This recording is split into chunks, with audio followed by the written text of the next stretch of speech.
stone, I know women get them too, guys get them more and so forth, but a kidney stone, if you're a guy, is like the most excruciating pain with the least amount of sympathy. You know? I had to go to the emergency room, and I'm in the emergency room, and I had no idea what's happening to me because I never had one before. And the doctor comes in, and he goes, "Okay," he says, "Let me show you what you got here." And he pulls out a Sharpie. And I'm looking at it like, oh my God. If that's what's going to come out, this is going to be a problem.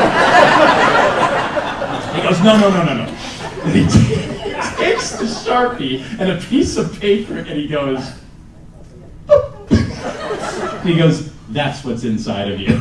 And he says, you know what it is? It's like a period in 12-point font. Really? It's not a unit of measurement. You know, I'm going to a Starbucks. I'd like a latte. What size? I don't know, 36-point Arial? I mean, you tell me. And I'm still in agony. And he says, well, what you got to do is you got to go past the stone. And he says, and he gives me one of those urine strainers, and he goes, if you could catch it, that would be great. We would really like that.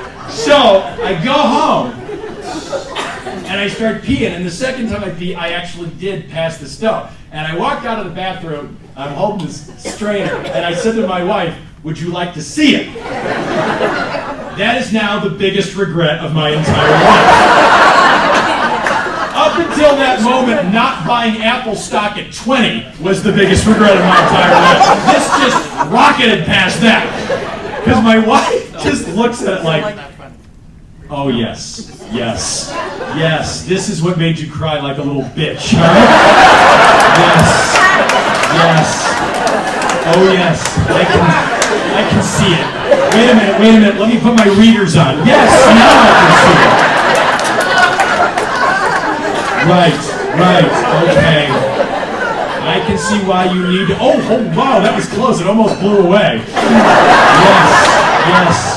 I can see why you would need to spend the entire rest of the week on the couch watching football. Don't worry, I should be able to handle Thanksgiving dinner all by myself. You know, maybe I'll ask the kids. You know, the kids whose heads came out of my vagina? Those children?